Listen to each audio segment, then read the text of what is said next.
Hi, my name is Jeff Jorgensen. I'm an associate professor of otolaryngology, which is otherwise known as ear, nose, and throat.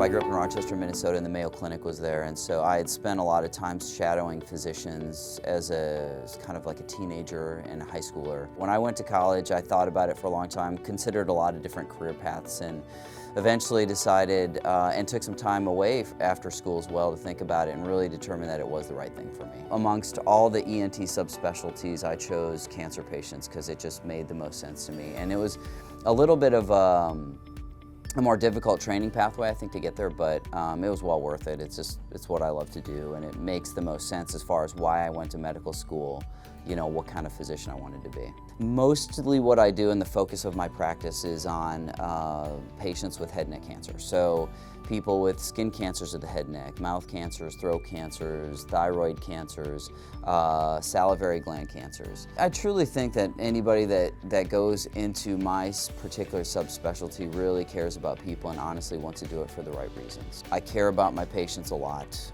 You develop a relationship with them, and that's what really brought me to the field.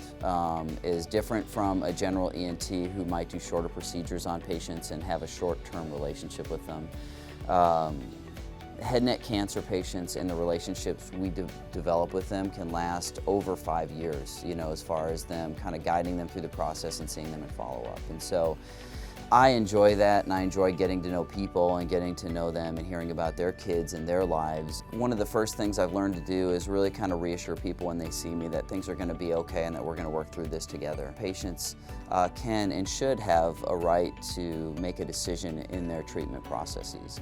And so, you know, when there's choices to be made, I try to educate people as well as I can and kind of see what their preferences really are, so that it's not just on us as a treatment team deciding, hey, this is what we think is better for you. If there's really choices, and oftentimes there are, you know, what seems to fit right for you and what makes the most sense to you. I have outstanding partners, and once again, kind of fitting the mold of the people in this area, just really outstanding people that I enjoy spending time with. And you know, the residents that I work with are outstanding, once again drawing from a great group of people. And really all the leadership and folks that I've met around the hospital have been great as well. My wife, her name's Jacqueline. We have 4 children. They're 11, 9, 8, and 6 right now. We have a little dog named Skippy who's been an extraordinary addition to our lives. You know, I enjoy taking a yearly mountain biking trip out to Moab with one of my best friend. We've done it every year. That's always something that's kind of been vitally important, to kind of get out in the mountains and get away from things for a little bit. It's always given me great perspective on what I do and my family and everything.